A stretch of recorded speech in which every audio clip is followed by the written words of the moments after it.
Everyone, this is Kapil Kadan, your science Guruji. इस video में हम बात करेंगे most important definition for your board exam. तो चैप्टर 9 कोऑर्डिनेशन कंपाउंड की वो सभी डेफिनेशंस आज आपको कराएंगे जो आपके बोर्ड एग्जाम के लिए काफी इंपॉर्टेंट रहने वाली हैं। तो वीडियो को अंत तक जरूर देखते रहिए और जो भी फ्रेंड्स मेरे साथ फर्स्ट टाइम जुड़ रहे हैं तो चैनल को सब्सक्राइब जरूर कर लें। तो सबसे पहले हमारे पास what do mean by coordination compound कि the compound which involve in the presence of a coordination complex are known as a coordination compound. तो कोऑर्डिनेशन कंपाउंड क्या होंगे हमारे पास कि वो कंपाउंड जिसके अंदर किसकी प्रेजेंस होती है, कोऑर्डिनेशन कॉम्प्लेक्स की। उसके बाद हम जानेंगे कि what do mean by coordination complex क्या होते हैं कि coordination complex is form by the combination of a Lewis acid and a Lewis base. जिसके अंदर लुईस एसिड और लुईस बेस का आपस में कॉम्बिनेशन होगा उसको आप क्या बोलोगे, कोऑर्डिनेशन कॉम्प्लेक्स।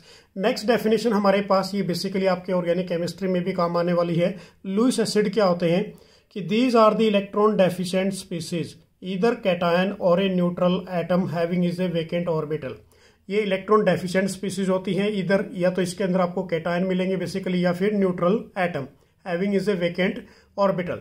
नेक्स्ट हमारे पास जो डेफिनेशन है लुईस बेस क्या होते हैं कि these are a electron rich species either anions or a neutral molecule having the ability to donate of a electron pair। ये बेसिकली क्या होते हैं बच्चों, इलेक्ट्रॉन रिच होते हैं, इधर एनायंस इसके अंदर होंगे या फिर कोई भी न्यूट्रल मॉलिक्यूल जिसके अंदर क्या एबिलिटी होगी donate of A electron pair करने की। अब इस केस में आप हम भी ये लिख सकते हैं कि these are also known as a ligand और ए कॉम्प्लेक्सिंग एजेंट। इसको आप लिगेंड्स भी कहते हैं या फिर कॉम्प्लेक्सिंग एजेंट भी बोल सकते हैं लुईस बेस को। नेक्स्ट हमारे पास जो डेफिनेशन रहने वाली है कोऑर्डिनेट या फिर डेटी बॉन्ड किसे कहते हैं कि in a complex the bond formed between Lewis acid and Lewis base is known as a coordinate या डेटी बॉन्ड। जिसके अंदर हमारे पास जो बॉन्ड बनेंगे, किसके बीच में बॉन्ड बनेंगे, लुईस एसिड और लुईस बेस के बीच में, उसको आप क्या बोलोगे, कोऑर्डिनेट या फिर डेटी बॉन्ड्स बोलोगे। नेक्स्ट हमारे पास जो डेफिनेशन है this is a addition compound. ये काफी इंपॉर्टेंट है। अब इसके अंदर सबसे पहले हमारे पास preparation of a coordination compound. First of all in aqueous solution of a 2 और मोर साल्ट आर मिक्स्ड। जब 2 या 2 से ज्यादा साल्ट को मिक्स करते हैं एक्वस सॉल्यूशन के अंदर and the resulting mixture is evaporated. जो रिजल्टिंग मिक्सचर आपको मिलेगा उसको इवेपोरेट करना है कि so that the solid crystal is formed by the crystallization. जो आपको सॉलिड क्रिस्टल मिलने वाले हैं किसकी हेल्प से, क्रिस्टलाइजेशन की, कि these solid crystal formed are known as a addition compound. उसको आप क्या बोलोगे, this is a addition compound. तो डन होगी बच्चों definition of a addition compound की। नेक्स्ट डेफिनेशन हमारे पास है what do mean by double salt. क्या होते हैं कि the addition compound if get completely dissociate into ions. कि जो हमारे पास एडिशन कंपाउंड है वो कंप्लीटली किसके अंदर डिसोसिएट हो गए, आयंस के अंदर।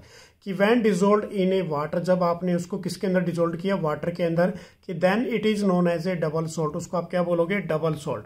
अब हमारे पास डबल सॉल्ट के 3 एग्जांपल मैंने यहां पर दे रखे हैं। This is a first is a potash alum, second is a हमारे पास carnallite and third is a Mohr salt. तो मोहर साल्ट वाला काफी इंपॉर्टेंट आपके एमसीक्यू के लिए भी। तो इसका फॉर्मूला क्या रहेगा, FeSO4.NH 4 का twice SO4 6 molecule of a water.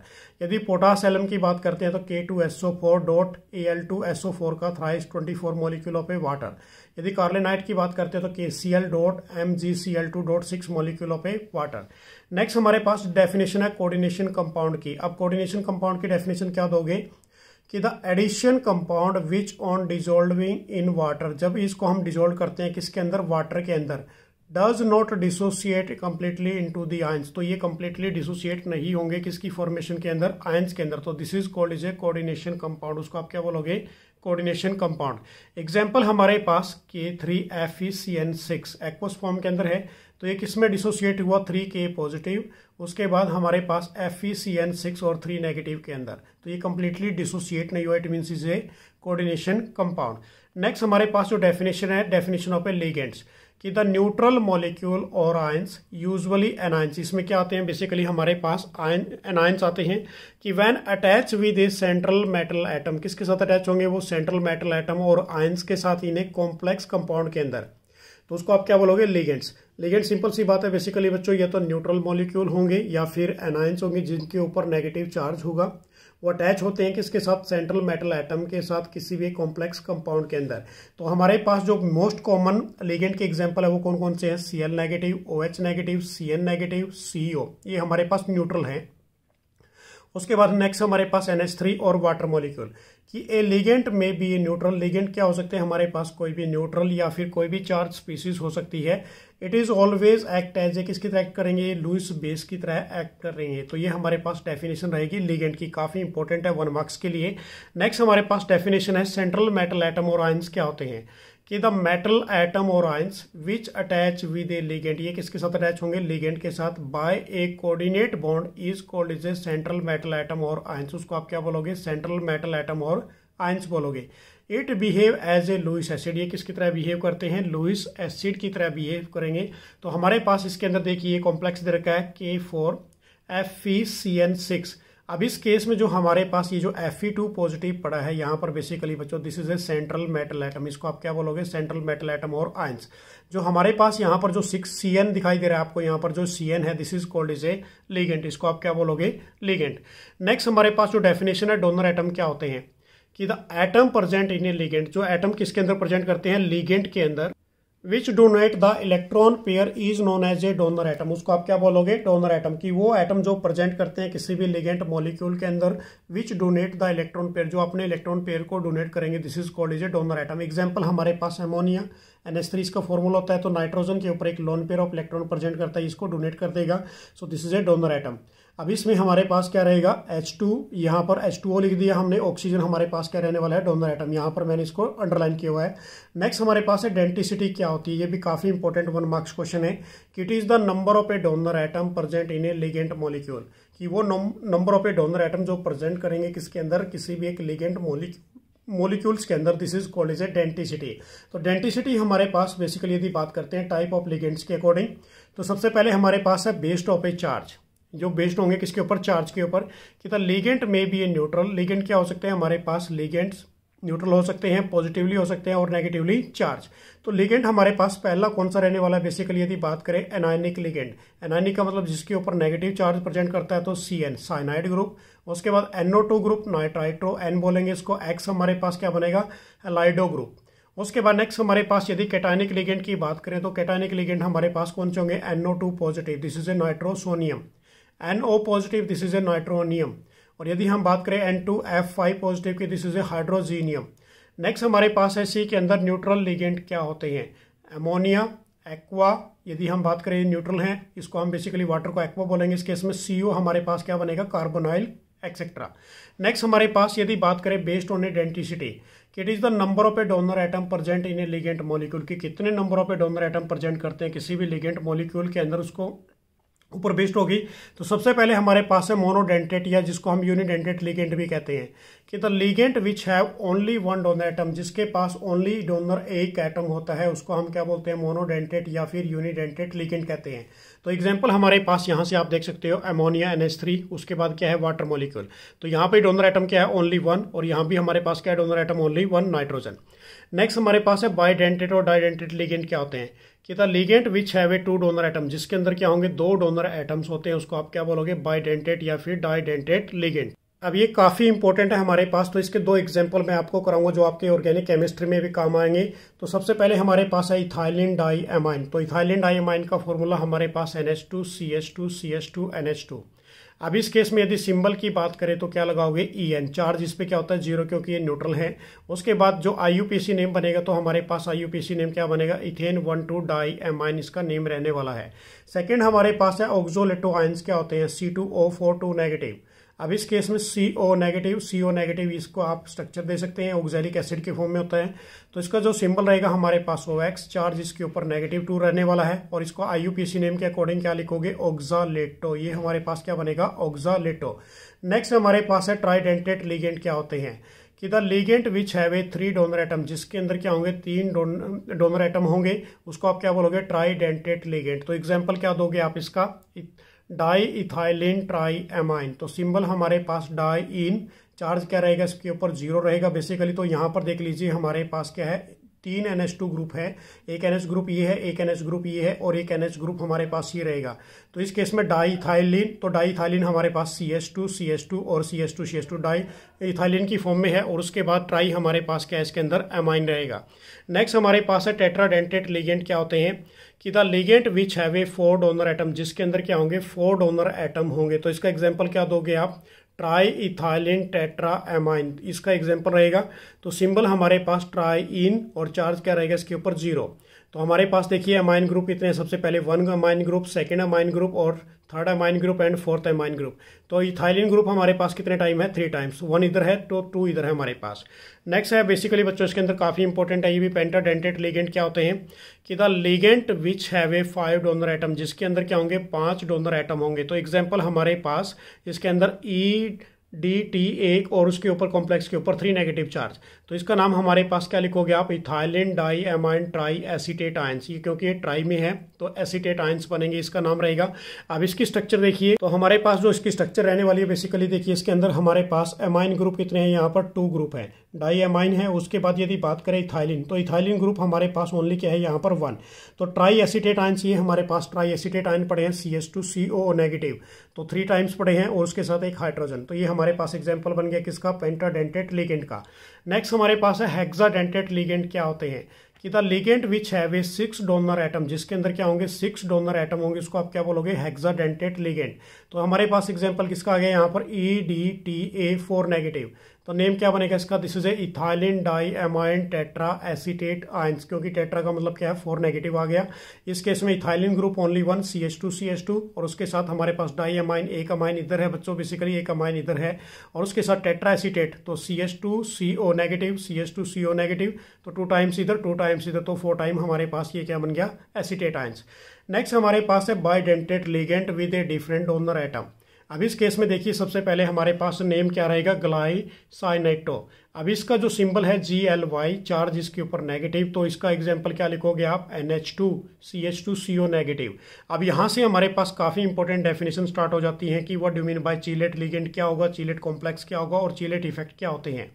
तो सबसे पहले देखिए कि the ligand which have a 2 और मोर देन 2 डोनर एटम, जिसके अंदर 2 या 2 से ज्यादा डोनर एटम्स होते हैं, are known as a polydentate ligand. उसको आप क्या बोलोगे, पॉलीडेंटेट लिगेंड, या फिर मल्टीडेंटेट लिगेंड, या फिर उसको आप क्या बोलोगे, चीलेट लिगेंड। सिंपल सी डेफिनेशन है।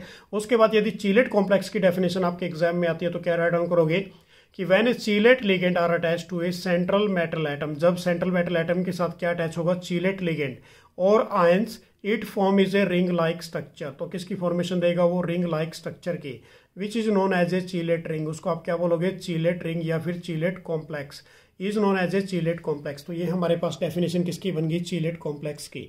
नेक्स्ट हमारे पास डेफिनेशन ये भी काफी इंपॉर्टेंट है, what do mean by chelate effect क्या होता है कि chelate complex are a more stable. जो हमने ऊपर पढ़ा बेसिकली, जो चीलेट कॉम्प्लेक्स होगा वो मोर स्टेबल होगा than similar complex containing of a monodentate ligand, कि the phenomena is known as a chelate effect. उसको आप क्या बोलोगे, चीलेट इफेक्ट। एग्जाम्पल हमारे पास यहाँ पर दे दिया आपको, देखिए इस केस के अंदर क्या दे रखा है, FeC2O4 3, उसके बाद 3 negative is a more stable than of a, किससे मोर स्टेबल है, FeH2O6 3 पॉजिटिव से। तो क्या रीजन दोगे इसके अंदर कि जो हमारे पास C2O4 पड़ा है, this is a didentate ligand, जिसके अंदर लिगेंड ज्यादा होंगे वो मोर स्टेबल होगा एज कंपेयर ऑफ ए किससे, न्यूट्रल मॉलिक्यूल से।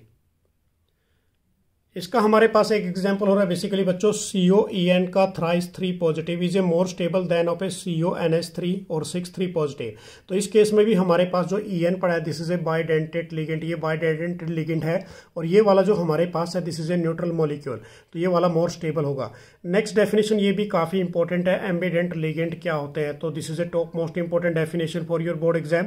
तो इसके आंसर क्या लिखोगे आप कि a ligand which contain 2 donor atom, जिसके अंदर क्या होंगे कि 2 डोनर एटम होंगे, but only one of a them form is a coordinate bond at the time with a central metal atom और आयंस। देखिए इस केस में सबसे पहले डेफिनेशन को समझिए कि वो लिगेंड जो कंटेन करेगा किसको, 2 डोनर एटम को, कि but only one of them form is a coordinate, सिर्फ एक ही क्या बनाएगा, कोऑर्डिनेट बॉन्ड बनाएगा एट दैट टाइम, किसके साथ, सेंट्रल मेटल एटम और आयंस के साथ। सो this is called is A ambient ligand. उसको आप क्या बोलोगे, एम्बिडेंट लिगेंड। या फिर सेकंड डेफिनेशन दे सकते हो आप इसकी कि unidentate ligand which can Liggett, Liggett का मतलब होता है टू ज्वाइन, कि by the 2 different atom, 2 different atom के साथ। तो हमारे पास एग्जांपल देखिए, इसके एग्जांपल काफी इंपॉर्टेंट है। अब यहाँ पर सबसे पहले हमने क्या ले लिया, साइनाइड ग्रुप C और उसके ऊपर नेगेटिव चार्ज, चार्ज नेगेटिव है। अब ये मेटल है हमारे पास, मेटल कौन सा है, सेंट्रल मेटल एटम। तो सी बॉन्ड बना रहा है किसके साथ, मेटल के साथ, तो इसको हम क्या लिखेंगे, नेम क्या दे देंगे, साइनो। तो सी हमारे पास क्या है, डोनर एटम, डोनर के नीचे मैंने क्या लगा दिया यहाँ पर डैश। उसके बाद एम मेटल है, मेटल के साथ कौन बॉन्ड बना रहा है, क्योंकि दोनों में से कोई भी बॉन्ड बना सकता है, एन, तो इसको आपको नेम क्या दोगे, दिस इज ए आइसोसाइनो, और एन अब यहाँ पर क्या बन गया, this is a donor atom. Next हमारे पास इसी के अंदर है same as it is second case के अंदर SCN। अब एस हमारे पास इसका नाम क्या लिखते हैं, थायोसाइनेटो। अब इसके ऊपर चार्ज नेगेटिव है, जब मेटल की किसके साथ बॉन्ड बनाएगा, इस एस के साथ, तो हमारे पास जो नेम दोगे आप क्या दोगे, this is A thiocyanato. S यहाँ पर क्या बनेगा, डोनर एटम बनेगा। अब जब हमारे पास एन बॉन्ड बना रहा है किसके साथ, सेंट्रल मेटल एटम के साथ, तो इस केस में जो आप नेम दोगे तो नेम क्या बनेगा हमारे पास इसके अंदर, आइसोथायोसाइनेटो। अब इट मीन्स क्या बन गया, एन हमारे पास डोनर एटम रहेगा इस केस के अंदर। नेक्स्ट हमारे पास एक और केस है सेम एज इट इज बच्चों, एमिडेंट लिगेंड का, NO2 नेगेटिव, चार्ज इस केस में भी नेगेटिव है, तो एम के साथ इसने किसने बॉन्ड बनाया, एन ने, तो नाम क्या दोगे इसका, दिस इज द नाइट्रो या फिर नाइट्रेटो। नेक्स्ट हमारे पास यदि ऑक्सीजन बना देता है तो उस केस में भी आप क्या दोगे, नाइट्रेटो दे दोगे इस केस के अंदर, ठीक है ना। ये हमारे पास काफी इंपॉर्टेंट रहने वाला है। उसके बाद नेक्स्ट डेफिनेशन हमारे पास ये भी काफी इंपॉर्टेंट है 1 मार्क्स के लिए, कि what do mean by the coordination number, क्या होता है कि it is equal to the number of a donor atom of a ligand present in a coordination compound, तो उसको आप क्या बोलोगे, this is a coordination number. अब इस केस में समझिए एग्जांपल के अकॉर्डिंग काफी इजी रहेगा आपके लिए, FeNH3 और 6 3 पॉजिटिव। अब इसमें जो कोऑर्डिनेशन नंबर है हमारे पास, कोऑर्डिनेशन नंबर क्या है, 6, this is a coordination number. Same as it is coordination of in case of Fe की निकालना चाहते हैं तो यहाँ पर हमारे पास क्या है, this is A bidentate ligand, तो 3 मल्टीप्लाई बाय 2 कर देंगे, 3 यहाँ पर पड़ा है और ये क्या है हमारे पास, बाइडेंटेट लिगेंड, तो इसके ऊपर जो होता है चार्ज हमारे पास 2 होगा, तो 3 मल्टीप्लाई बाय 2 6, तो क्या आ जाएगा, कोऑर्डिनेशन नंबर 6 आ जाएगा। नेक्स्ट हमारे पास थर्ड वाला, ये भी काफी इंपॉर्टेंट है, COEN का थ्राइस 3 पॉजिटिव, तो coordination number of A cobalt क्या रहेगा, बेसिकली इसके अंदर 3, ये हमारे पास 3 टाइम्स है, और ये वाला आपने देखना है, this is A bidentate ligand, ये हमारे पास बाइडेंटेट या फिर डाइडेंटेट बोल सकते हैं आप इसको, तो मल्टीप्लाई बाय किससे कर दोगे, 2 से, तो क्या आ जाएगा इसके अंदर भी 6। यहाँ पर मैंने राइट डाउन कर दिया, EN is a didentate ligand.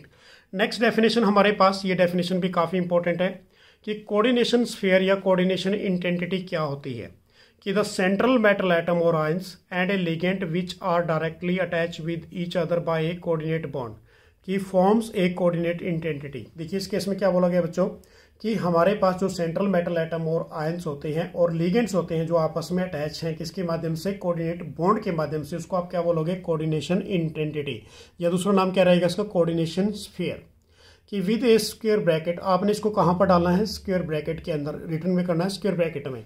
तो हमारे पास देखिए इस केस में, तो ये स्क्वायर ब्रैकेट है आपकी। अब स्क्वायर ब्रैकेट में ये वाला हमारे पास क्या पड़े हैं, 2 लिगेंड्स हैं, और ये वाला हमारे पास सेंट्रल मेटल एटम, तो ये किसके माध्यम से जुड़े हुए हैं, कोऑर्डिनेट बॉन्ड के माध्यम से। तो अब इस स्क्वायर ब्रैकेट को आप क्या बोल रहे हैं, this is a coordination sphere या फिर कोऑर्डिनेशन इंटेंसिटी। नेक्स्ट जो हमारे पास डेफिनेशन है, काउंटर आयंस क्या होते हैं, कि the ionizable group which are written outside of the square bracket कि are known as a counter ions, जो हमारे पास आयनाइजेबल चार्ज होता है जिसके ऊपर पॉजिटिव नेगेटिव कुछ भी चार्ज हो सकता है, जो बेसिकली आप राइट डाउन करोगे कहाँ से, स्क्वायर ब्रैकेट्स के बाहर, उसको आप क्या बोलोगे, काउंटर आयंस। अब इस केस में देखिए हमारे पास CuH2O4 ब्रैकेट बंद, उसके बाद SO4 नेगेटिव और डॉट मॉलिक्यूल पे वाटर। अब इसके ऊपर चार्ज 2 नेगेटिव पड़ा है तो इसको आप क्या बोलोगे, this is A counter ions, मतलब आयनाइजेबल चार्ज है, ये आयनाइजेबल ग्रुप है जो आपको रिटर्न किया कहाँ, अपने स्क्वायर ब्रैकेट से बाहर, this is called is A counter ions. Next जो हमारे पास डेफिनेशन है, काउंटर कॉम्प्लेक्स आयंस क्या होते हैं, कि if the coordination complex carries A net positive और नेगेटिव चार्ज, कि जो हमारे पास कोऑर्डिनेशन कॉम्प्लेक्स हैं जो कैरी कर रहे हैं, किसको कैरी कर रहे हैं, या तो पॉजिटिव चार्ज को या फिर नेगेटिव चार्ज को, this is called as a complex ions, उसको आप क्या बोलोगे, कॉम्प्लेक्स आयंस। अब इसका एग्जांपल समझिए, हमारे पास एग्जांपल है स्क्वायर ब्रैकेट के अंदर कॉपर और उसके बाद वाटर के 4 मॉलिक्यूल और यहाँ पर 2 पॉजिटिव, तो ये हमारे पास क्या बन गया, this is A complex ions. Next हमारे पास है सी के अंदर वही, कि ऑक्सीडेशन नंबर क्या होते हैं, कि it is the charge present on the central metal atom, जो चार्ज प्रेजेंट करेगा किसके ऊपर, central metal atom in a coordination complex के अंदर, this is called is A oxidation number. अब ऑक्सीडेशन नंबर की यदि बात करते हैं तो हमारे पास Cu का ऑक्सीडेशन नंबर कैसे निकालोगे, इसको लेट कर लेते हैं x, और यहाँ पर इसके ऊपर चार्ज होता है -1, तो ये 4 टाइम है, बाहर चार्ज देर का 3, तो ये हमारे पास क्या बनेगा, तो ये 1 बन जाएगा, कॉपर के ऊपर चार्ज बनेगा बेसिकली बच्चों 1, क्योंकि ये जो 3 चार्ज नेगेटिव दे रखा है ना यहाँ से, तो हमारे पास ये 4 नेगेटिव है, 4 नेगेटिव उधर जाएगा, तो ये हमारे पास क्या बन जाएगा 4 पॉजिटिव। तो ये जो कॉपर का ऊपर चार्ज आएगा ऑक्सीडेशन नंबर वो कितना आ जाएगा आपके पास +1। नेक्स्ट हमारे पास जो डेफिनेशन है ये भी काफी इंपॉर्टेंट है, होमोलिपेटिक कॉम्प्लेक्स कौन से होते हैं और हेट्रोलिपेटिक कॉम्प्लेक्सेस कौन से होते हैं। कि the complexes in which a central metal atom और ions is attach with a same ligand, किसके साथ अटैच होंगे ये सेम लिगेंड के साथ, this is called as a homoleptic complexes. अब इसका एग्जांपल हमारे पास CuH2O4, अब SO4 यहाँ पर देखिए वाटर मॉलिक्यूल के साथ अटैच है, यहाँ भी किसके साथ अटैच है वाटर मॉलिक्यूल के साथ, तो this is a homoleptic complexes. Next हमारे पास जो डेफिनेशन है इसके अंदर हेट्रोलिपेटिक कॉम्प्लेक्सेस क्या होते हैं कि the complexes in which a central metal atom और ions is attach with a different kind of a ligand, किसके साथ अटैच है ये different kind of a ligand के साथ, तो this is the definition of a heteroleptic. ये हमारे पास क्या है सेंट्रल मेटल एटम और ये हमारे पास क्या है दोनों लिगेंड्स। नेक्स्ट जो डेफिनेशन रहने वाली है आपके लिए इसके अंदर वो है कोऑर्डिनेशन पॉलीहेड्रा क्या होते हैं, कि it is the special arrangement of the ligand atom की which are directly attach with a central metal atom, जो किसके साथ अटैच होंगे सेंट्रल मेटल एटम और आयंस के साथ। The most common coordination polyhedra are क्या होंगे octahedral, square planar, tetrahedral. So this is the example of a coordination polyhedral.